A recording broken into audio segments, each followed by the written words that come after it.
The September 10th, 2020 meeting of the Social Circle Board of Education is called to order. First item is a prayer. Those who would like, please stand as we pray the Lord's Prayer together. Please remain standing after that as we recite the Pledge of Allegiance.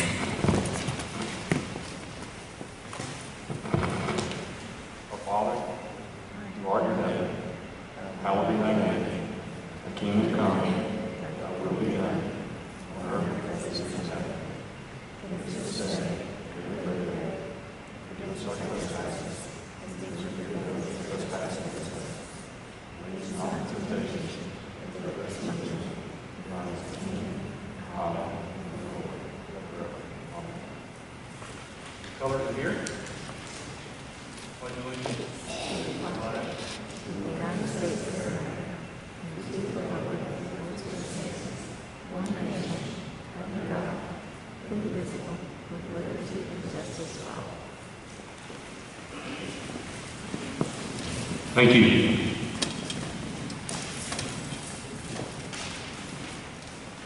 Next item is approval of our agenda. Dr. Hooker, are there any changes? Do I have a motion to accept the agenda as presented? So moved. Do I have a second? All those in favor signify by saying aye. Aye. Anyone opposed, please say aye. Motion carries unanimously. Next, we have the minutes from our last board meeting and also a couple of prior meetings. Do I have a motion to accept the minutes from these meetings as presented? So moved. Do I have a second? Any discussion? Those in favor signify by saying aye. Aye. Anyone opposed, please say aye. Motion carries unanimously. And now we get to the board comment section. And first of all, thanks for coming out. Nice crowd. Always great to see so many people here. Appreciate your support. One of the things that was just announced, just want to make sure everyone was aware of this.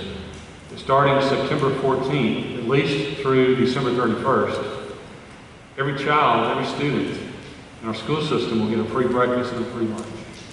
It's a state program, and Dr. Hook will have more details later, but I wanted to make sure everyone was aware of that.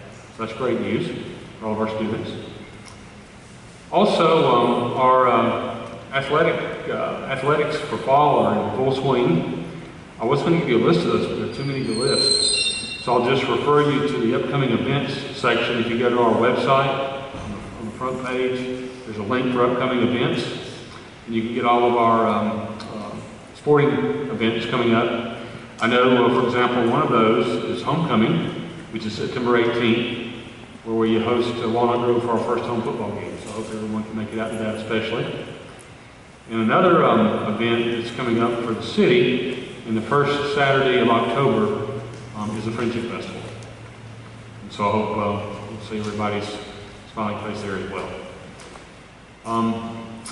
That's it for the board comments section. And next we have the special recognition part of our agenda. And Dr. Hooker, I'll turn that over to you. Thank you. At this time, we will ask for Ms. Favors to come forth with her recognition.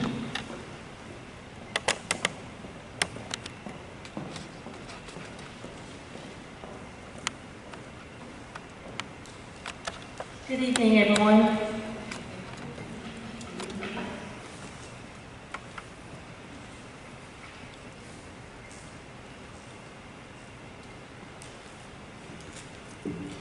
I am happy to announce that Sadie Hildebrand is a shining star. She is a model student in which she genuinely is sweet, pleasant, positive, and well-mannered. You don't find many children Sadie's age who is grateful, but I must say that Sadie is thankful for even the smallest thing. I would like to take a moment to share remarks from Sadie's teachers, former and present. Mrs. Dowling was Sadie's kindergarten teacher, but she retired last year. But I do have remarks from Mrs. Strickland, Sadie's first grade teacher. She says, Sadie Ann Hildebrand is a star.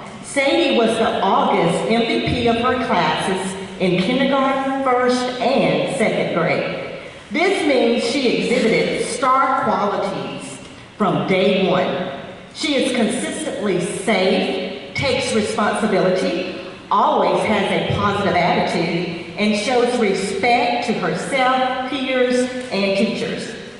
Sadie also has a very special character trait, grit. Having a growth mindset is the key to being successful in life. Sadie never gives up when she meets a challenging task. I admire her perseverance and work ethic, but most of all, her kind heart. Sadie Ann, congratulations. We are so proud to have you represent Social Circle Primary School. And I also have remarks from Mrs. Jenkins, Sadie's second grade teacher. She says, my MVP for August is Sadie Hildebrand. I chose Sadie to represent our class because of her kindness and dedication. She comes in with a bright smile every day. She is a star friend to her classmates. Sadie, I am proud of you and I can't wait to see you grow this year. You rock. Without further delay, please join me in congratulating our shining star, Sadie Hildebrand.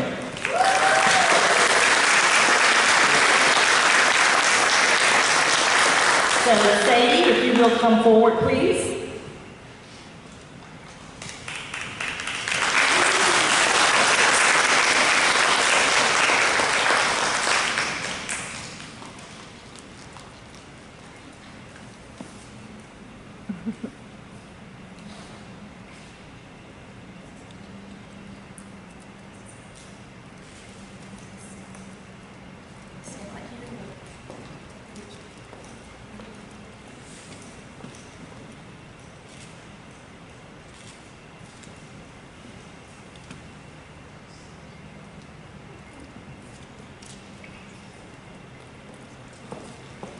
Thank you, Ms. Davis. At this time, we are asking Paul to come to represent the elementary school.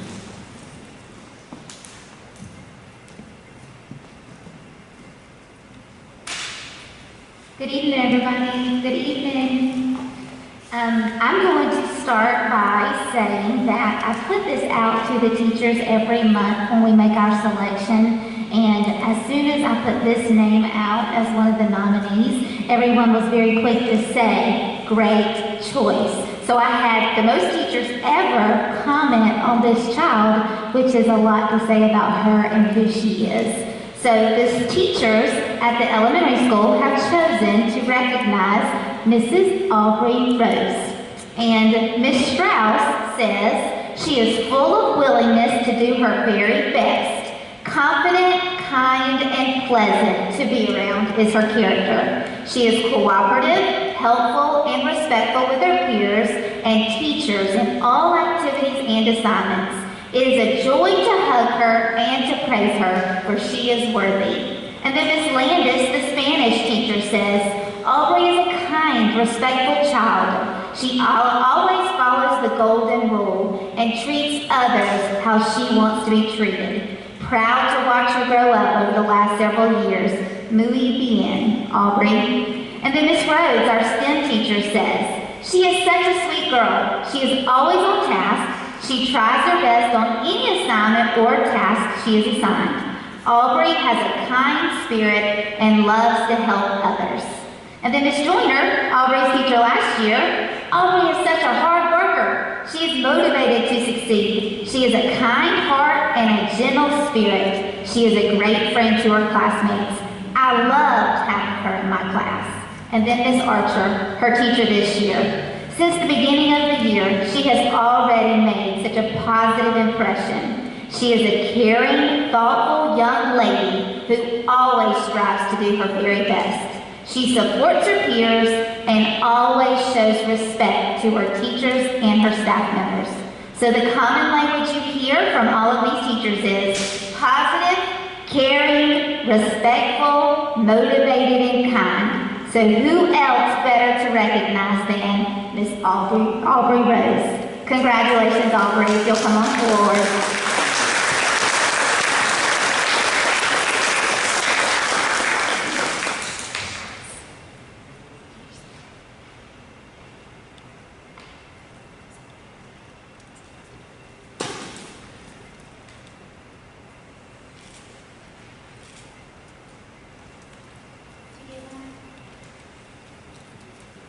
Thank you, Ms. Hargrove.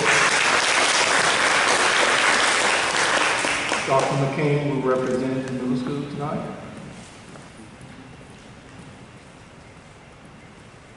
Good evening, everybody.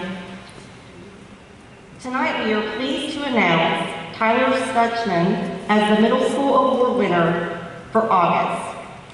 We have been amazed at Tyler's work ethic and perseverance with his remote studies since school began. He is engaging in his classroom meetings with teachers and is always prompt with his task completion. He is a self-advocate and works hard to overcome adversity. He is kind in nature with his peers, teachers, and people in general. His overall character is why we chose Tyler Stutchman as our middle school award winner. Congratulations, Tyler.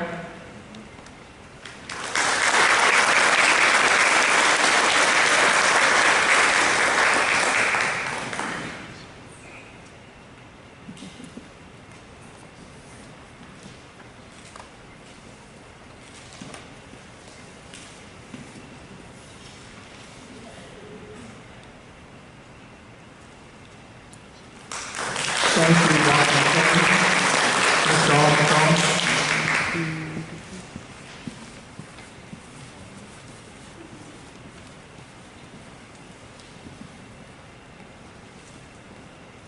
Good evening. It's my pleasure to talk a little bit about our Student of the Month for this month. Asked a couple of teachers for some comments, and I'll share a few that I had, but one of them said, having taught this young man last year, I cannot express how impressed I am by the change I've seen in him over the course of just this year. He comes to class prepared, respectfully participates in class, and has done an excellent job in his schoolwork. You can tell he really takes an interest in his studies and stays focused even when those around him want to be off track. And while a lot of the things I have mentioned are just typical expectations of students, to see such a positive change in this individual is something to celebrate and recognize him for. Another one of his teachers said, he's been hardworking in ELA, improving himself to be respectful, accountable, motivated, and successful.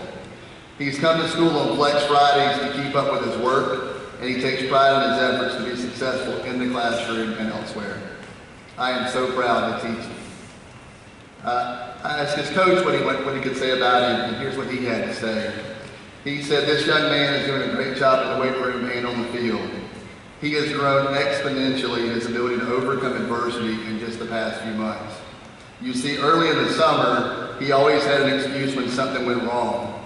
And now, this young man is not only maturing and holding himself accountable, but he's also holding his teammates accountable on the field. He's turning into the leader on the field who his teammates can turn to when things go wrong, and the entire staff is very proud of his progress. I'll just tell you, this young man was a knucklehead last year, and you always hope that as kids go from 9th grade on that they change, and the transformation in him, honestly, from Christmas last year to this year, he's turned into, from being a knucklehead, and he was a leader that kids followed the wrong direction sometimes last year, to being a young man that people want to follow every day. And it's my pleasure to recognize Mr. Philip Haynes.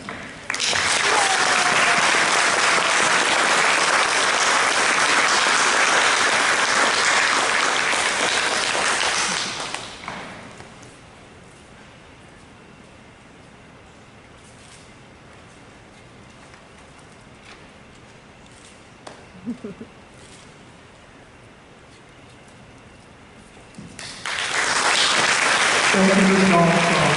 Let's give a round of applause for all of our recipients tonight.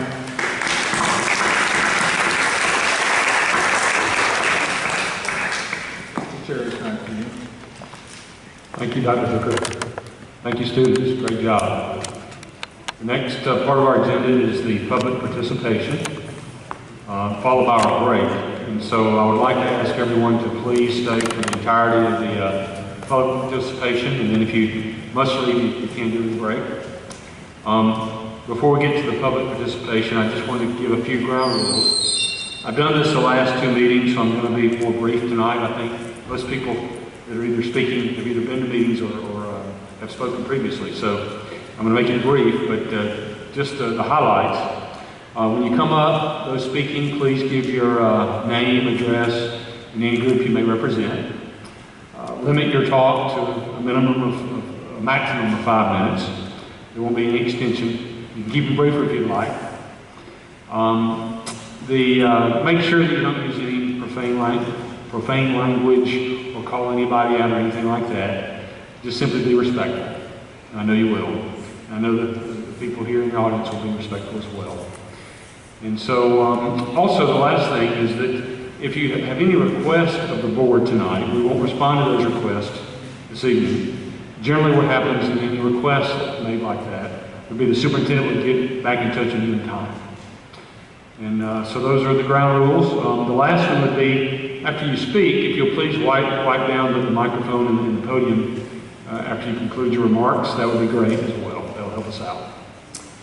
And so without further ado, for public participation, I'd like to ask Mr. Theodore Gibbs to come to the podium.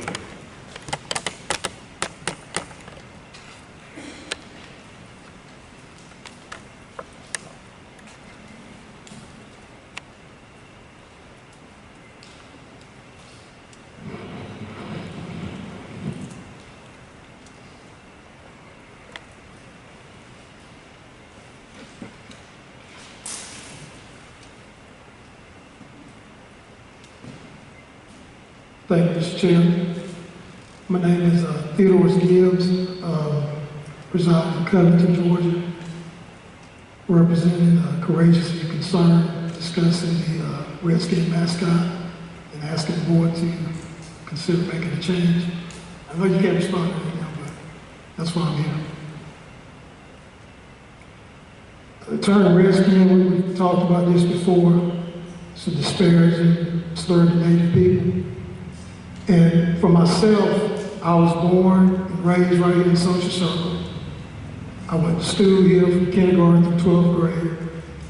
Very good experiences in my hometown. And changing the mascot is not going to adversely affect that.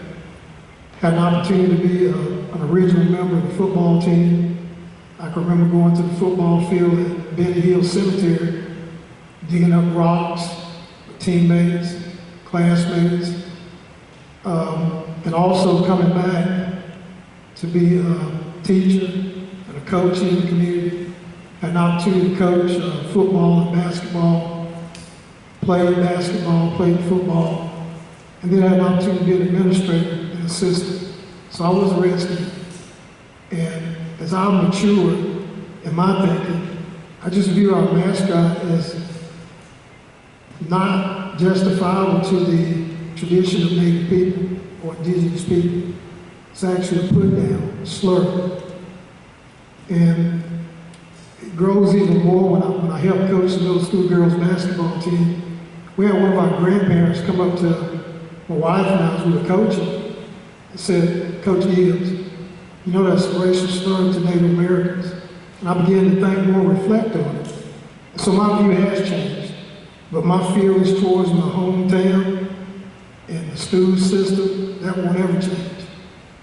And we just need to show respect for all races, cultures, ethnic groups. I think indigenous people deserve better. And if you have a different perspective, I mean, that's your perspective. But don't politicize it by becoming outraged and upset because others have a different perspective. People do have freedom of speech, freedom of expression, and moving forward, the quicker a decision is made, it won't be so politicized. Because I think sometimes when we hear former students speak and we accuse them of being socialists because we have a different perspective, it's not right. And I do stand by saying that the Native culture deserves better. And like I said earlier, I'm a lifelong Social Circle Redskin. But now I just think that mascot should be changed. And I know you've heard speeches in the past about the changes that are going on in this country. We've got a lot of things going on in this country right now. If you say that the past does not affect the future, I don't know where you live, because the past impacts the present, it also impacts the future. I also want to say that the Cherokee Nation, they asked the high school in Texas to stop using the imagery where cheerleaders go, wah, wah, wah, wah, scalp. They felt that was very disrespectful. You've also had the Shoshone and the Nez Perce also speak out against the use of redskin as a derogatory and disparaging term. You've had a number of schools change that term. St. John's University, Miami, Ohio University for Redskins, Newberry College, Stanford. You've had high schools in Texas like Lamar High School, Goshen High School in Indiana, Cooperstown Central High School. So you've had change take place. I know tradition, we hold on to it, but sometimes we need to move on from traditions. Because I know as a student, teacher, principal, we had traditions in this state that were not representative of everyone. And so we need to be respectful of all cultures, because I'll tell you at the end, as an African American, I don't want to be called a black skin. And to my white brothers and sisters, I won't call you white skin. As an Asian American, I wouldn't call an Asian a yellow skin. So why do we think it's okay to continue to refer to our native indigenous people as redskins? I want to thank you for your time. I know you have a tough job. Theodore's Gibbs. Thank you, Mr. Gibbs.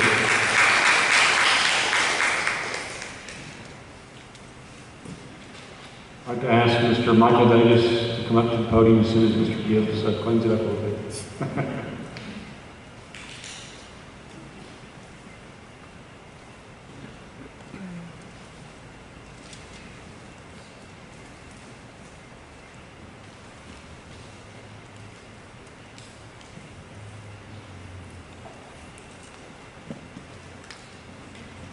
Thank you for your time this evening. I'm Michael Davis. I live at 101 Gabriel Way here in Social Circle, Georgia. I have 2 children that are in this school district. I'm retired from the school district. I want to thank the Social Circle Board of Education, Dr. Hooker, his administrative team, and all the principals and their teams, and our great school district staff for a great job in opening our schools this year. We should all take pride in our school district for all the hard work that went into the planning for reopening of our schools this year during this pandemic we are in. Unlike many school districts around us and in this state, the Social Circle School District developed a plan and stood by that plan for the betterment of our children which attend our schools.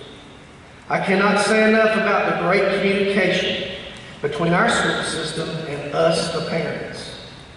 This began early on with the Social Circle School reopening information section on the district webpage, followed by the COVID-19 communication plan. The segments, the steps to keep our schools open, and the return to school playbook have been most helpful as good reminders to all of us to work with the school district to keep our children, teachers, and school staff safe during this pandemic. I applaud the school district's transparency with the weekly system COVID-19 updates. In fact, I read just today in the AJC where the state is now mandating that districts send this information in a uniform report to the public health officials each Friday by 5 p.m. The article went on to say that this uniform reporting will allow the state to gain a better handle on the COVID-19 virus. In closing, I want to again thank you, Dr. Hooker, the Social Circle Board of Education, and all of our educational community for being proactive in a planning job well done and implemented versus a reactionary plan like many other school districts around us and throughout our nation. Working together as a Redskin nation, we'll see us through this pandemic. Thank you. Thank you, Mr. Davis. Mr. Davis? Mr. Davis, you'll wipe it off just a second. Thank you. That's what happened when you don't go first.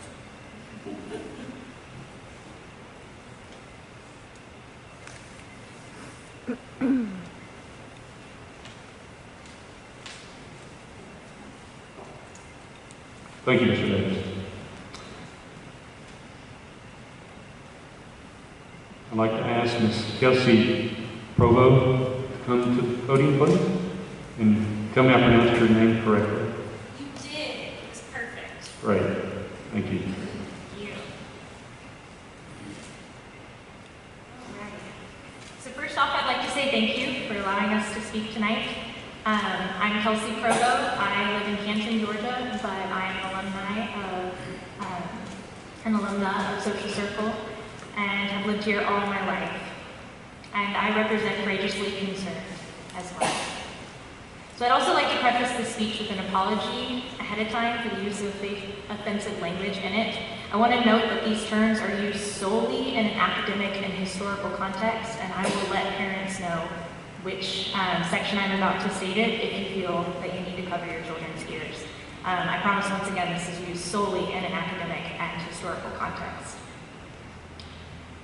On our city's government website. Pause, please. Yes. We're not going to have any profane language. Okay. Then I will use letter representation instead. Thank you. On our city's government's website, we tell the story of our little town's creation at the historic moment when Mr. Joel Strickland of Tattnall County learned that he had drawn lot number 96, 1st District of Walton County, in the 1820 lottery. This lot was then sold to 3 other men for a total of $118, which is the equivalent to roughly $2,500 today. We boast proudly that this is the start of our home's history, and we have told countless tales and performed many plays about the settlers and farmers coming into this uncharted territory and making it the charming and friendly place we know and love today. But this isn't the true start of our home. We're leaving out some important parts of the story. We don't mention that lots like the one our town was founded on were made up of land belonging to the Creek and Cherokee Native peoples. This land was taken from the Native people by force and bloodshed.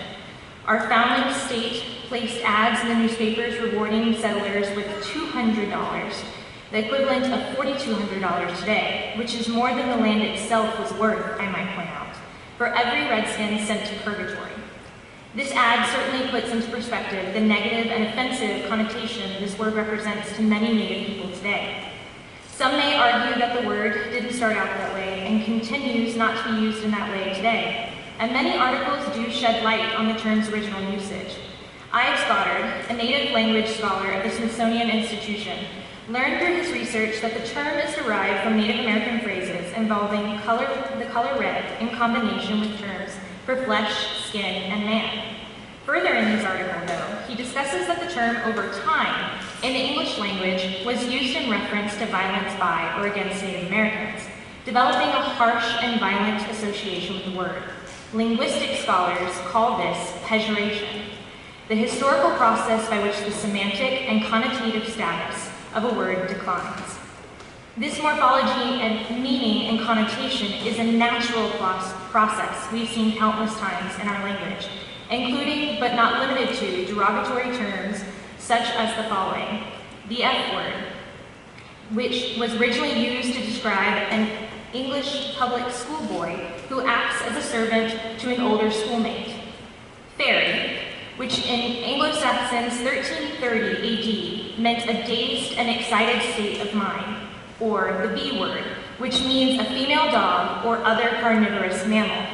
We as a society collectively understand that these terms, and so many more, despite their harmless meanings, represent a use of the term that is degrading and dehumanizing to a group of people. We would never allow our children to grow up in a school system whose mascot was called the B words, whether we meant it as a good thing or not. So why do we allow ourselves to be called the Redskins? As I've mentioned before in previous meetings, I grew up in this town my entire life. Went to school here, pre-K through high school graduation in 2011. I hang my diploma and multiple school awards in my office with pride. I am an active participant in my communities because of the core values I learned in my primary education here. But my memories and lessons were and continue to be privileged because I was ignorant of our careless use of terms that make many of my classmates uncomfortable. I was never silenced because I sought the truth and threatened the facade of our school's inclusivity and empowerment for the sake of knowledge. So I ask the board and my community, what good is an institution whose vision is to ensure that every child they serve has access to the knowledge and skills needed to become mindful, productive, and empowered citizens when it knowingly disregards the connotation of its own mascot? Does not removing the mascot and name teach students to be mindful of their words they choose? Does it not teach students to be productive members of society by admitting mistakes and making corrections to move forward and grow? Does it not empower them to know that their school system cares about the respect they show towards marginalized people? I will be the first to admit that change is hard. Recognizing the harsh reality of the images we admire and love can taint our happy memories of the place we cherish and call our alma mater.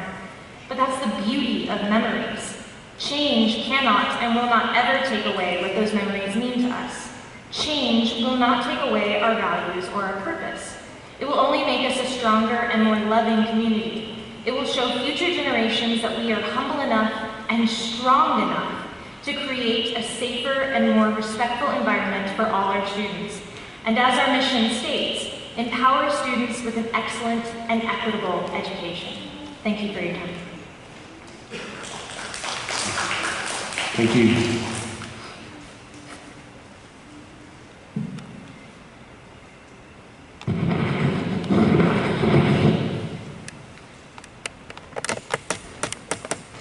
Okay, we'll take a 3-minute break, and we'll be back for the rest of the agenda.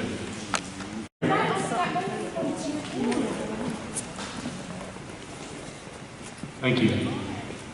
Next on our agenda is the finance section. I'd like to ask our CFO, Nicole Cross, to come up.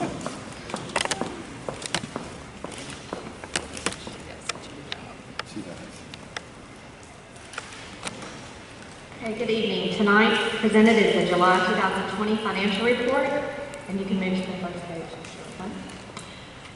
Regarding the general fund, we are 8.3% through our fiscal year with 1 month complete.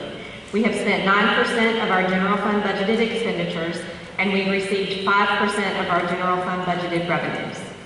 Under revenue at the top, local taxes. Ad valorem tax collections in July totaled a little over $10,000, and TABT, which is our title ad valorem tax, in July totaled $37,747. All tax collections received in July are June revenue, and as such are accrued back to 2020. So that is why you don't see any revenue in July. QBE, which is our quality basic education revenue from the state of Georgia, totaled $915,944 for July. If you'll remember, this includes the over $1.1 million cut from the state to our QBE. This equates to about $93,000 monthly for us. Expenses are all on track. In the other support services, you'll see we're at 32%, and that is because 3 of 4 installments on our workers' comp have already been due and paid. Moving on to the SPLOST fund. SPLOST collections received in July totaled $149,333 from Walton County and over $1,900 from Newton County. This is a 20.6% increase from the prior year for Walton County and a 9.5% increase from Newton County. Once again, SPLOST collections received in July are actually June collections, so those are accrued back to June, so you won't see any revenue in July. We've spent 8% of our SPLOST fund budgeted expenditures for the current fiscal year, and our SPLOST fund cash balance is at $2.8 million. Our other funds, which are special revenue funds, are federal awards. Our federal awards, the year for federal awards begins October 1st. So we will have awards, we're just now beginning awards and budgets, and we will have that information in the next month or so as to new awards in each of those categories. The pre-K fund operates on the school calendar cycle, so all July expenditures were accrued back to June. Reporting for the pre-K fund will begin in August. And our school food service fund also operates on a school calendar cycle, so the July expenditures were actually for June accrued summer salaries. So reporting for the school food service fund will also begin in August. Are there any questions?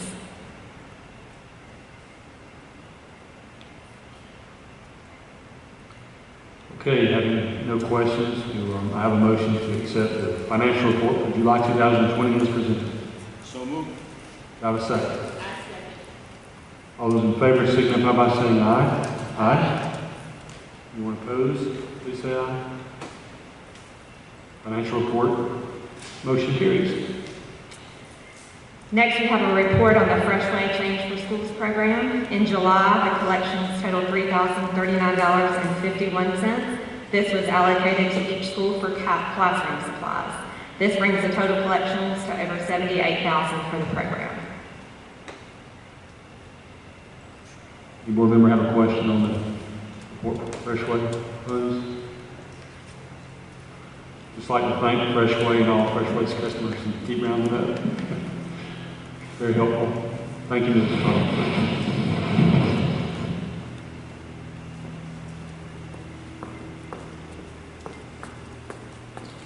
Next, I'll turn it over to Dr. Hooker for the superintendent's report. Thank you, Mr. Chairman. I want to also thank Ms. Cross for that detailed report. Today, I will start off with our attendance count for the school year.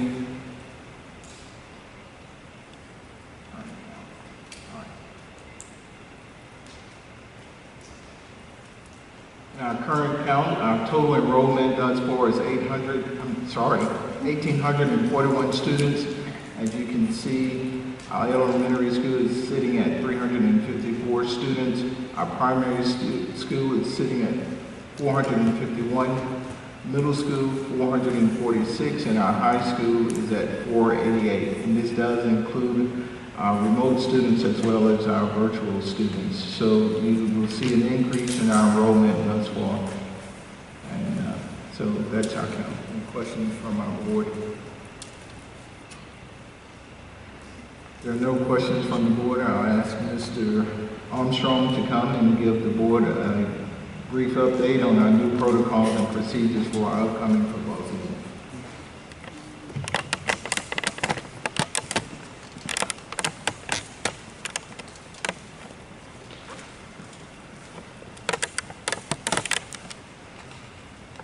Good evening. Dr. Hooker asked me to come share a little bit about what we've been working on. We've been working on this plan, honestly, since early June. Georgia High School led athletes back on campus June the 8th, where we started weight training and had to do different things, and then we received updates from Georgia High School every week.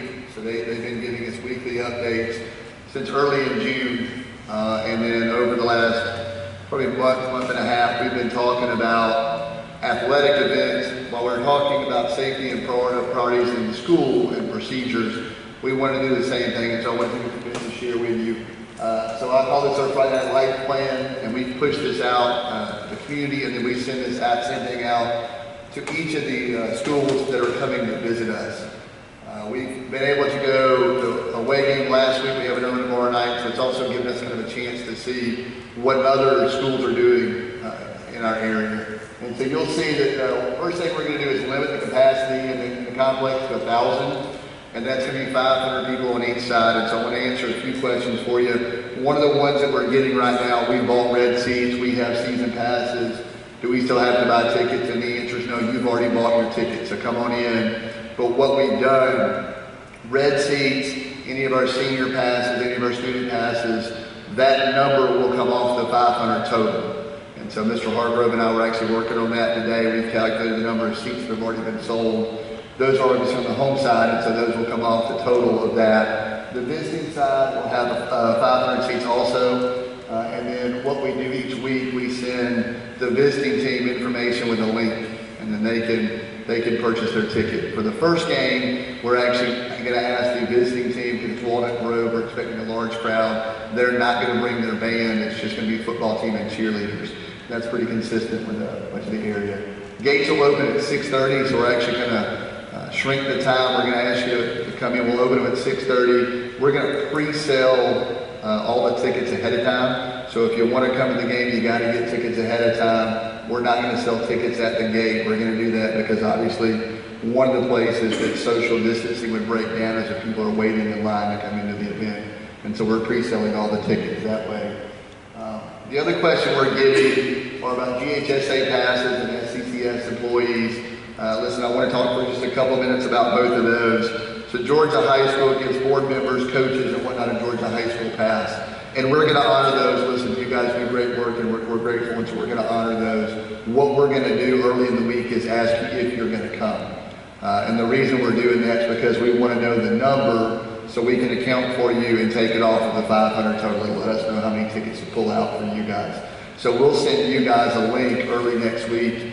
We'll send other GHSA members. We'll put it on our website. If you want to come to the game, you're welcome to. Just let us know you're coming so we can take it off the total. SCCS employees, so employees have always been allowed into our football games with their badge. And we're going to do the same thing again this year, but we're going to ask them the same thing. Listen, please let us know ahead of time if you're coming, because once we get to 500 on that side, we're shutting it down. And we love you, but if you didn't tell us ahead of time you were coming, your Georgia High School badge or your SCCS employee won't get you in at game time if we've reached capacity. So both are welcome. We'll send that out. So ticket sales, the way we've done this the last couple of weeks, and we'll continue to do it all year, is that we're going to do ticket sales as we go. And so what we've done, the first people that we allow to buy our tickets are direct participants. So for instance, we're traveling this week to Providence. And so we sent out a link to the coaches. They pushed it out Friday morning. So if your child is in the football team, the band, or the cheerleaders, right? So if your child is participating in the game, we want you to have first dibs at tickets. We felt like that was the right thing to do. Listen, we've modified that slightly. You've got two big events coming up that I wanted to put on your radar. So what we're going to do is take two events that normally get done at different times and do a little bit earlier in the season. Our first game is going to be senior night. We're going to honor all of our fall sports athletes at our first home game. And then our second home game is going to be homecoming.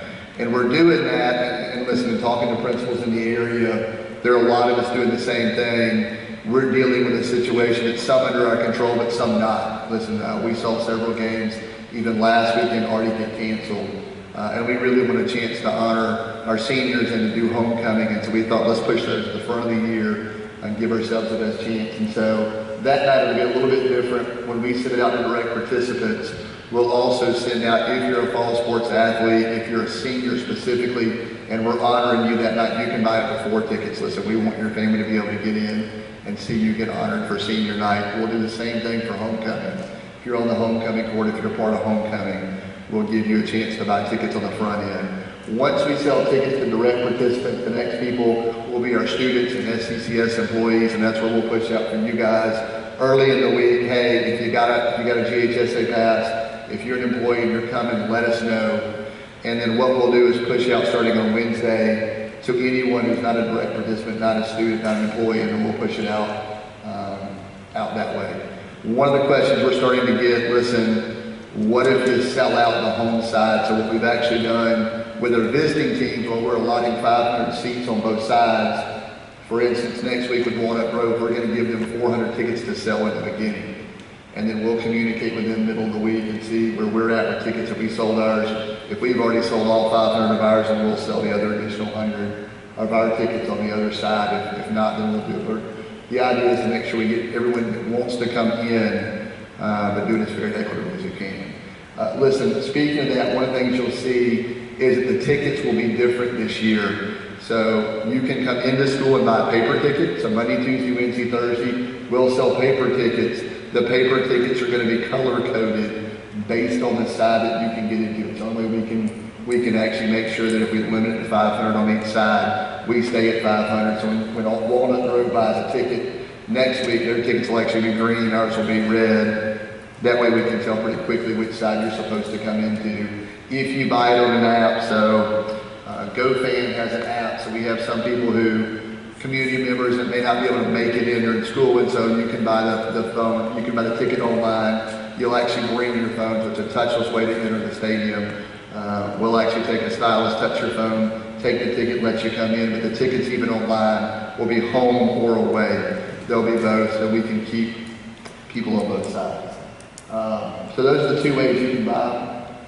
So there are a couple of things that we're going to do. So it says spectator expectations, and so listen, one of the things we're going to do, we know that the ways that we can keep each other safe is the first, we can limit the number of people in the stadium so we can social distance. The second we're going to do is we're going to ask you to wear a mask. And we're going to ask you to wear a mask specifically anytime you enter the stadium, so sometime you get out of your car, for the time you get to your seat. Now listen, once you get to your seat, you're with your family, you're with a group of people that you don't normally social distance from. If you want to take it off around that group of people, you're welcome to. But we're asking you anytime you're moving in the stadium. So from the time you go to your car to the time you come sit down, if you get up to go to the concession stand, you get up to the restroom, listen, those are times where it's difficult to social distance, so we're going to ask you to put a mask on. Help us continue Friday Night Lights for our kids all season. That's the goal.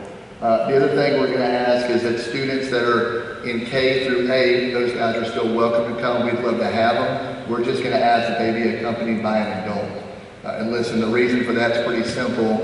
In years past, we've had the green space down the bottom where a lot of the kids will go down and play. Well, here's what we know. Those kids, I love them, but they don't social distance from each other. And so what we're asking is if you have a K-8 kid, you're welcome to bring them. They need to sit with you. And listen, that's for your safety and for ours too. So keep those kids with you if you come. And then when you click on the link, come back to the other one, click on the link photo. So we push this out also, but you'll see when you come into the stadium, we're going to mark off areas in the stadium. So listen, I love our students, but they're kids and they'll want to bunch up in a big group. And listen, we're adults, we're social people, that's what we're going to want to do. And so when you go into the stadium, we took a quick one to play with it so we could push it out, but you'll see areas marked off for people we're going to ask you to sit, or areas where we're going to ask you not to sit. Listen, for those of you that were at graduation, we did the same thing. At graduation in July, and it worked great. We blocked off areas that families could sit together and then not sit together and space out the crowd. And if you'll go back to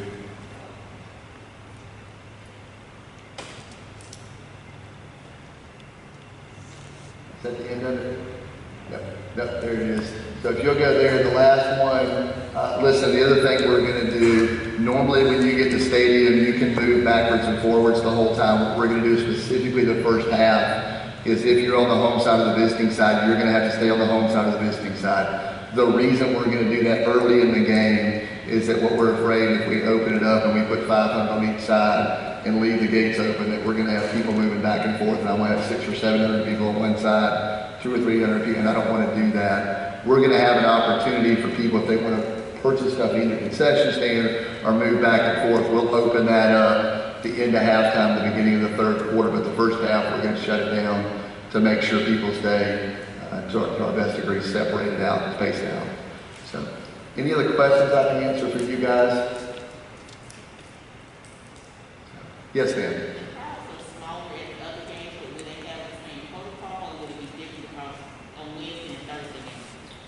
You're talking about like the middle school. So Mr. Hargrove and I and Coach Austin have worked together on this. We're doing very similar things. Listen, what we're going to try to do, whether it's softball, football, middle school, whatever, one of the things we've done is that we've tried to stretch out where people can sit to a lot more room, and then we've been very cognizant of the number of people that enter it to make sure that we don't ever reach anywhere near capacity. Listen, if you come, one of the things you'll see is that we've added additional seating at our complex to try to make it even easier for people to spread out. And we'll do that consistently. Listen, the other thing I will say is bear with us. Listen, the one thing I've learned since March 13th is that we plan and we plan and we plan and we do, and then sometimes we go, okay, this worked really well, and let's tweak this, and this worked well. And so, listen, it's been nice the last 2 weeks to be able to see how other places are working with it. One of the things we talked about even this week with our concession stands, everything that you buy in the concession stand will be made ahead of time. It'll be pre-prepared and waiting on you when the game starts. The other thing we're going to try to do, listen, when you walk in the concession stand, it'll be one way in, one way out. There'll be hand sanitizer for you to get stuff there. What we're trying to do is keep people moving and not in a crowd. The other thing we're going to do, listen, a lot of times you go to the concession stand because it's the middle of September and you just want to drink. So we're going to take quick things like that and set up multiple mini concession stands throughout the complex where you can go get some of that stuff without having to go get in a big line if you want something different. And so we're just looking for ways to spread people out. So make sure we keep good social distancing and make sure people are safe. Any other questions I can answer for you guys? So, thank you guys for your time. Listen, we'd love to have you. The 18th is senior night, so come on out. Help us come honor our fall sports seniors. And then homecoming is the next week. Listen, Dr. Hooker, you mind if I talk a little bit about homecoming for a second?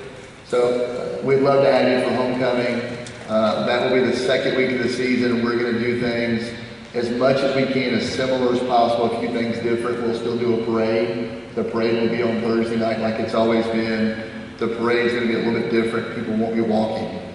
So everyone that's in the parade will be in a car. So very similar to the way we did our graduation parade, just to keep people safer. We'll do that on Thursday. Game will still be Friday night. And then we've actually been working with the students on Saturday. Obviously, there's a traditional homecoming dance. That's wonderful, but we couldn't do a dance this year. We just felt like we couldn't keep people socially distanced with it, so we're even looking at some other things, doing like a homecoming dinner for the kids on the football field. We'd love to have you guys out for the first couple of football games, the 18th and the 25th. Thank you, Mr. Armstrong. I'd like to conclude my superintendent's comments here. First of all, I would like to say to the ADM custodial staff, we would like to thank them for their hard work and dedication thus far the school year. The custodians have taken pride in our facilities and ensuring that it is clean and safe and a healthy environment. A special thanks goes out to Mr. Rayford, if you would please. Mr. Rayford, please stand.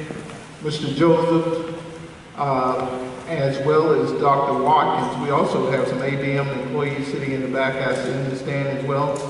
We want to give a shout out to them. I have heard nothing but rave reviews from my principals as well as other people as to how well they've kept our buildings clean, facilities. They've been helping in every way possible. Thank you for a job well done.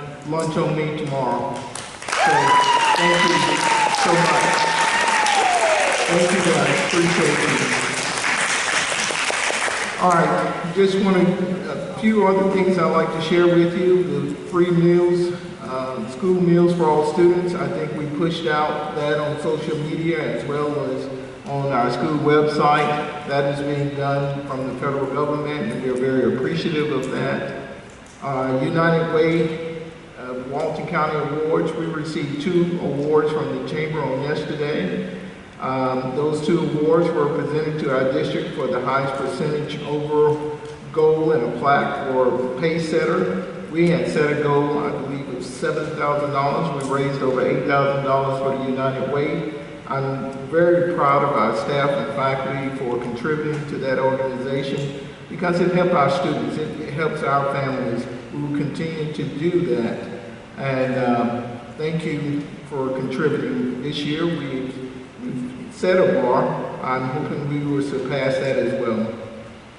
Walton County Health Care Foundation would like to thank them. They supported us by giving us a grant for $50,000, over $50,000. We've been able to use that grant to buy additional supplies for our clinic, for our facilities, and use of other areas to help us to have a safe environment for our students and our staff. So and a special shout out goes to Mr. Ben Garrett. He was in contact with myself as well as with Dr. Brewer in ensuring that we completed the grant correctly and got everything we needed. And I'm very appreciative of that. And the last thing, I'd like to thank you as a governance team for always keeping our kids first as a major priority and continuing for being a high-performing governance team. Thank you so much. That concludes my comments. Thank you, Dr. Hooker.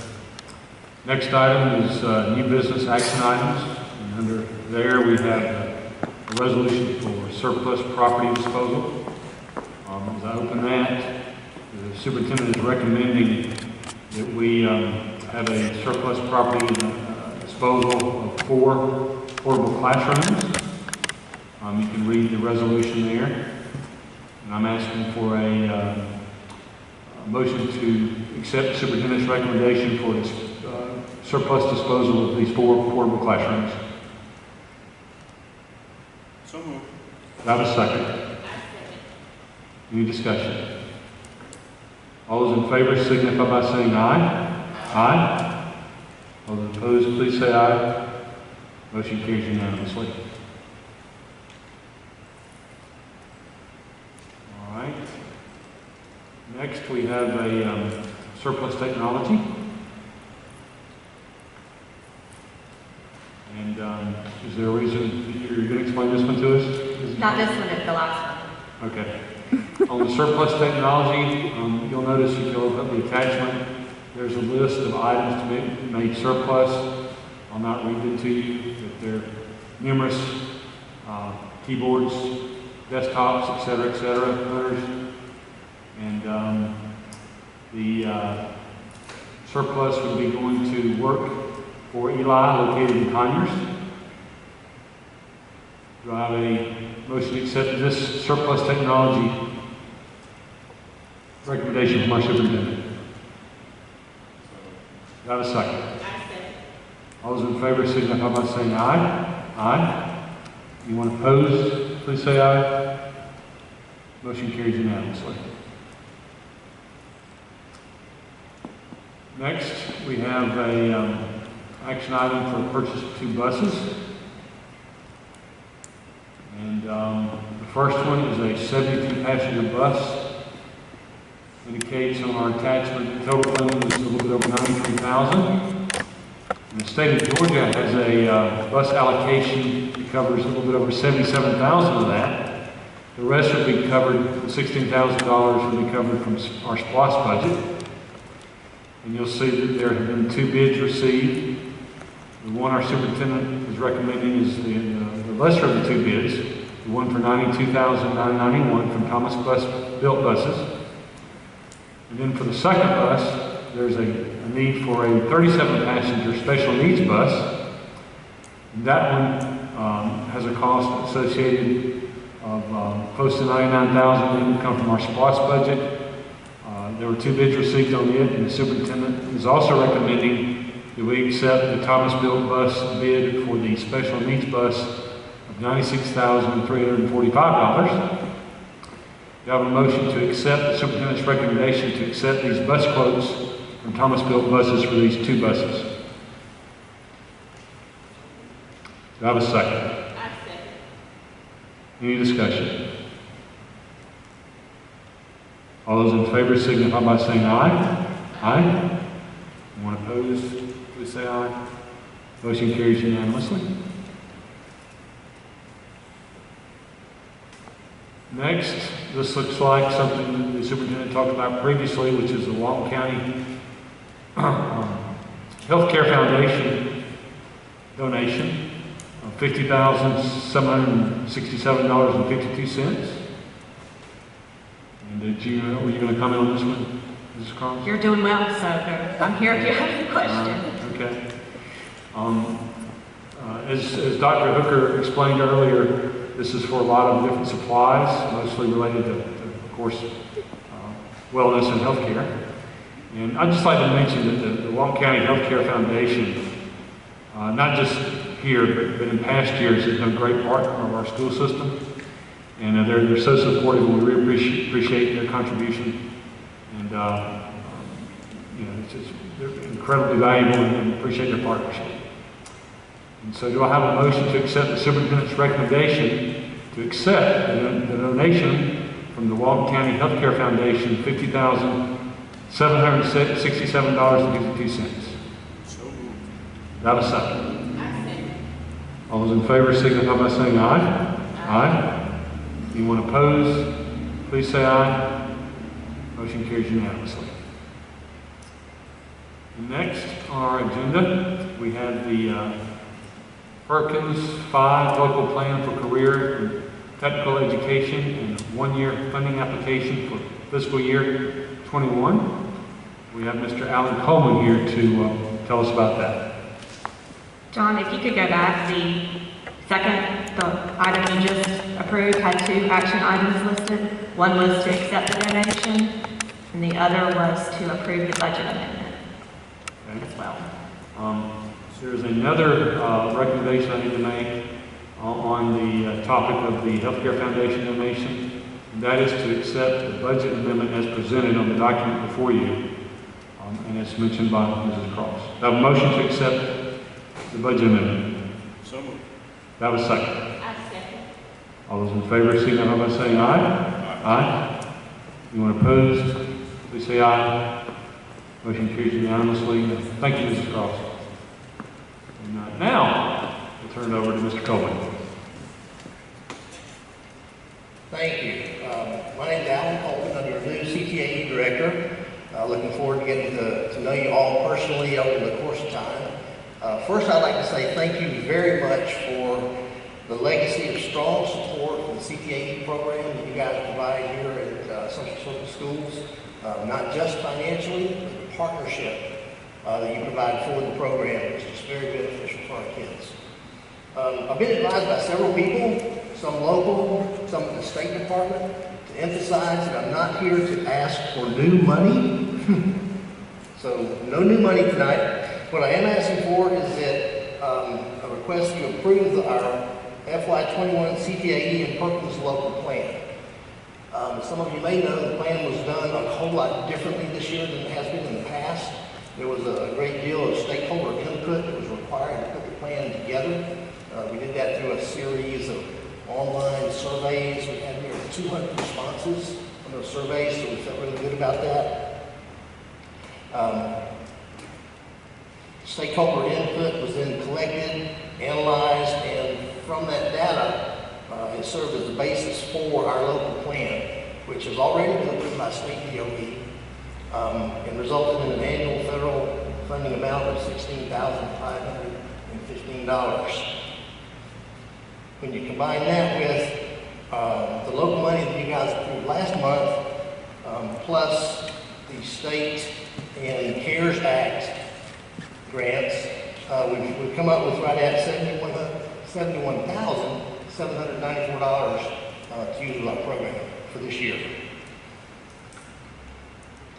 And then just as a reminder, what we're spending this money on, we have within 6 different clusters, we have 8 pathways, 8 to 9, depending on how you look at it.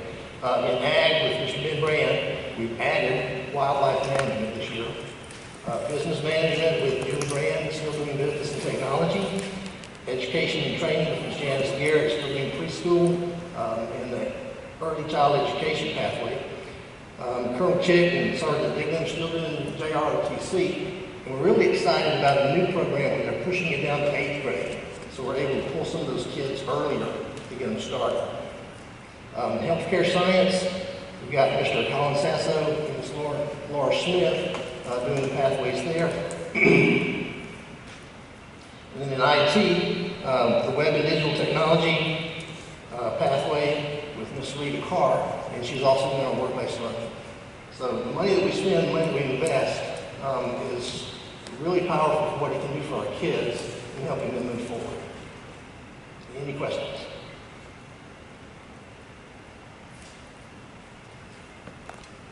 Thank you, Mr. Coleman. This board really is a strong supporter and feels that career and technical training and education is critical, vital. Thank you. So we appreciate what you do. Now I have a motion to accept fiscal year 21 CTAE and Perkins local plan as presented by Mr. Coleman and is recommended by our superintendent. I have a second. All those in favor signify by saying aye. Aye. Anyone opposed, please say aye. Motion carries unanimously. Thank you again, Mr. Coleman. All right, next item on our agenda is executive session. And I have a motion to exit regular session and go to executive session to discuss personnel matters. Do I have a second? All those in favor signify by saying aye. Aye. Anyone opposed, please say aye. Motion carries unanimously. This shouldn't take very long. We'll be right back. Okay, do I have a motion to exit executive session and re-enter regular session? I have a second. All those in favor signify by saying aye. Aye. Anyone opposed, please say aye. Motion carries unanimously. And we'll take it on two slates. The first one will be certified recommendations from our superintendent. Tonight, he has two recommendations for certified staff. The first one is a resignation from Stephanie Stanley, primary school teacher. The second recommendation is Edna Davis, primary school pre-K teacher. I have a motion to accept these two recommendations from our superintendent. I have a second. I second. All those in favor signify by saying aye. Aye. Anyone opposed, please say aye. Motion carries unanimously. And then we have classified recommendations from our superintendent. There are two resignations here. Classified staff. Superintendent is recommending the resignations to be accepted of Robert Palmer as a bus driver and Cynthia Jones as an elementary school food service nutrition worker. I have a motion to accept these two resignations as recommended by our superintendent. Do I have a second? I second. All those in favor signify by saying aye. Aye. Anyone opposed, please say aye. Motion carries unanimously. And then we have, do I have a motion to adjourn? Do I have a second? I second. All those in favor signify by saying aye. Aye. Anyone opposed, please say aye. Motion carries unanimously.